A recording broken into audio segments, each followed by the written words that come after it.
কিছুটা red light বলে মুখ ঘুরিয়ে নেয়। এই মুহূর্তে এক চুল নড়াচড়া হলেই গিহান মারা পড়ত। ভাগ্য ভালো, পেছন থেকে আলী আব্দুল নামের একটা ছেলে গিহানকে চেপে ধরেছিল, তাই শেষ মুহূর্তে সে বেঁচে যায়।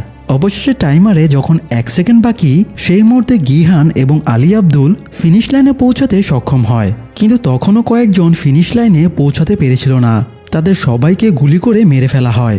অবশেষে অনেকগুলো মৃত্যু নিয়ে এই রাউন্ডটা শেষ হয়। যাই হোক, মৃত প্লেয়ারদেরকে গার্ডেরা একটা সিক্রেট চেম্বারে নিয়ে যায়। সেখানে বড় চুল্লি ছিল, সেই চুল্লির ভেতরে লাশগুলো ভস্ম করে ফেলা হয়। এদিকে বেঁচে যাওয়া প্লেয়ারেরা ক্লান্ত, শ্রান্ত, হতাশ হয়ে বসে থাকে। এ সময় গার্ডেরা সেখানে এসে অ্যালার্ম বাজিয়ে সবার দৃষ্টি আকর্ষণ করে এবং সবাইকে গেমের প্রথম রাউন্ড শেষ করায় অভিনন্দন জানায়। এরপরে আজকের গেমের রেজাল্ট দেখায়। দেখা যায় 456 জন পার্টিসিপেন্টদের ভেতরে 255 জন এলিমিনেট হয়ে গেছে, অর্থাৎ মরে গিয়েছে। আর বর্তমানে 201 জন পার্টিসিপেন্ট টিকে আছে, যারা পরের রাউন্ডে খেলার সুযোগ পাবে। কিন্তু আজকে সবাই যে পরিস্থিতি ফেস করেছে, তাতে পরের রাউন্ড খেলার মতো সাহস কারোরই ছিল না।